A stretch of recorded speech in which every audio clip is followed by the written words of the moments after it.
Hi, soon-to-be civil service exam passer. Ikaw ba ay isang government employee na nag-render na ng 10 years of service sa isang government institution? Kung oo, para sa'yo ang video na to dahil meron tayong good news na galing sa Civil Service Commission at perfect ang topic na to dahil magre-release na ng result ang Civil Service Commission ng exam result no March 2024 na exam. So congratulations in advance sa lahat ng papasa at syempre lahat ng nanonood ng video na to. I am praying and I am hoping na papasa lahat.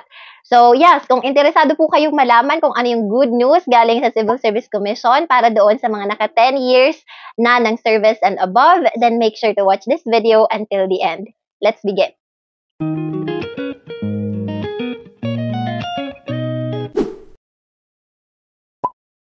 Wala nang paligoy-ligoy pa, ang good news po ng Civil Service Commission, pinublish ito ng January lang nitong taon na to. Ito po yung tinatawag na grant ng Career Service Eligibility Preference Rating or tinatawag na CSE-PR. Ang good news na ito ay para sa mga workers ng government na nag-render na ng service sa loob ng 10 years o higit pa na hanggang ngayon ay hindi pa nakapapasa sa civil service exam. Halimbawa, kapag nag-take ka ng civil service exam nitong March 2024 tapos ang nakuha mong rating ay anywhere between 70% to 79.99%, pwede pong dagdagan ng up to 10 points ang score mo. Halimbawa, kung ang score mo nitong nakaraang civil service exam na i-release bukas yung result ay 70% flat rating. Ibig sabihin, dadagdagan niya ng 10 points para maging 80% siya. Ngayon, kapag naman 79.99, edi 0.01 na lang ang idadagdag ng Civil Service Commission para umabot siya ng 80%. Ang pinaka-goal dito ay umabot ng 80.00% ang iyong rating sa civil service exam. Hindi po pwedeng lalagpas sa 80% kasi parang unfair naman sa ibang nag-take ng civil service exam na pumasa talaga. For example, 75% ang nakuha mong rating ngayon. So, since plus 10, iisipin mo na magiging 85% ang rating mo. Hindi po. Magiging plus 5 points lang siya para makuha natin ang 80% na rating. Ang tanong nyo naman ngayon, Miss Nayumi, sino-sino po ba ang eligible sa grant na ito? So, may tinatawag pong JOCO SC6, yung Civil Service Commission. Para po ito sa mga empleyado ng gobyerno na nasa JO or Job Order, mga Contractual of Service or COS. Pwede rin po ito sa mga co-terminus, pati na rin sa mga casual contractual, at gayon din sa mga empleyado po na merong Category 3 at Category 4 na position sa government. Ibig sabihin po, kung ikaw ay job order at kung ikaw ay alinman sa mga nabanggit ko, tapos naka 10 years and above ka ng serbisyo sa gobyerno, then perfect, pwedeng-pwede kang mag-take ng civil service exam at hopefully makakuha ka ng 70% and above na rating para ma-qualify ka sa grant na to. Another question na pwede nyong itanong sa akin, Miss Nayumi, qualified ako sa grant na yan kasi nag-take po ako ng civil service exam nitong March tapos nakakuha po ako ng 70 and above na rating. Paano po ako magpa-file ng ganitong grant?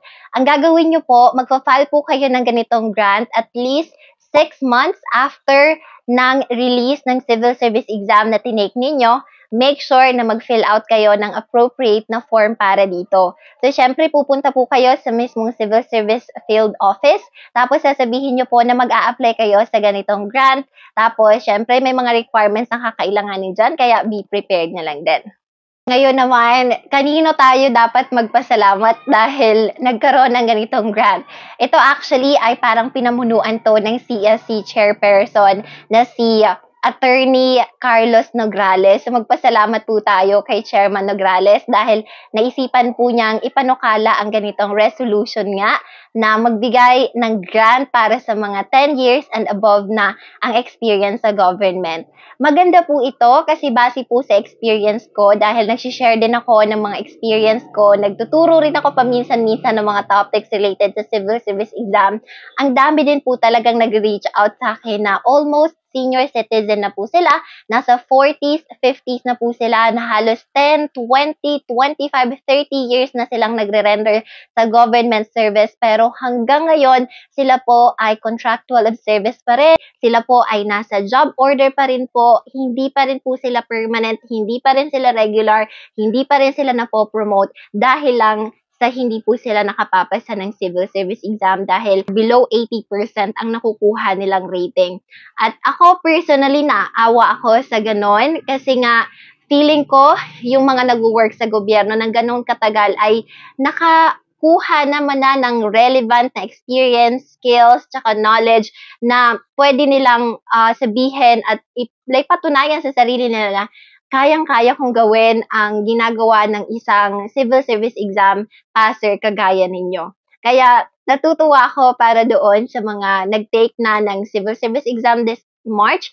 Tapos, naka 10 plus years na sila sa service. So, sana makatulong itong grant na ito sa ating lahat, lalong-lalo na doon sa mga deserving talaga. Pero syempre, sabi dito sa article na binasa ko, meticuloso pa rin yung Civil Service Commission. Kailangan sasalain pa rin daw nila para ma-make sure na maibibigay yung grant na to sa mga qualified individuals. So, kung tingin mo, qualified ka, make sure na mag-take action ka na po dahil ito na yung good news na hinihintay natin.